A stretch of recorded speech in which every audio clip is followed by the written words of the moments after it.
ஜெர்மனியில் கடந்த 24 மணி நேரத்தில் மட்டும் 1,46,847 பேருக்கு கொரோனா தொற்று ஏற்பட்டுள்ளது. ஜெர்மனியில் 9 உயிரிழப்புகள் இடம்பெற்றுள்ளது.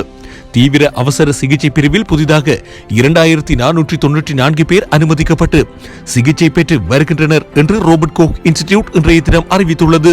ஜெர்மனியில் ஆல்டி, லீடில், ரேவ, நெட்டோ போன்ற சூப்பர் மார்க்கெட்டுகளில் சொனன் ப்ளூமென் ஏல், ராப்சோல் எனப்படும் சமையல் எண்ணெய்க்கான தட்டுப்பாடு நிலவுகின்றது. பெரும்பான்மையான கடைகளில் சமையல் எண்ணெய் அடுக்கி வைத்திருக்கும் இடங்கள் வெறுமையாக காணப்படுகின்றது. இதனால் ஒரு குடும்பத்துக்கு 2 போத்தல் சமையல் எண்ணெய் மட்டுமே வாங்க முடியும் என்று ஆல்டி சூட் சூப்பர் மார்க்கெட் அறிவித்துள்ளது. 2021 ஆண்டு ஆரம்பத்தில் இப்படி ஒரு தட்டுப்பாடு நிலவியிருந்தது.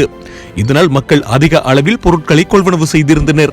அதே போன்றதொரு சூழ்நிலைதான் தற்போதும் காணப்படுகின்றது.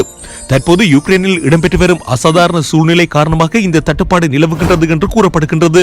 உலகில் உள்ள பெரும்பான்மையான நாடுகள் யுக்ரைனில் இருந்துதான் சமையல் எண்ணெயை அதிகமாக இறக்குமதி செய்கின்றது.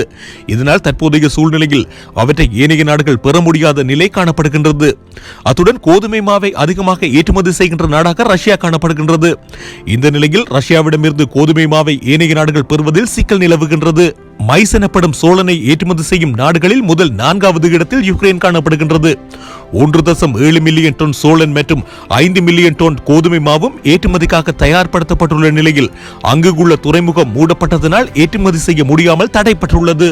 அத்துடன் கடந்த வருடம் €1 விற்கப்பட்ட விலை குறைந்த சமையல் எண்ணெய் தற்போது €1.80 உயர்ந்திருக்கின்றது. அத்துடன் பென்சின் எனப்படும் பெட்ரோல் கடந்த வருடம் €2 குறைவாக காணப்பட்டது.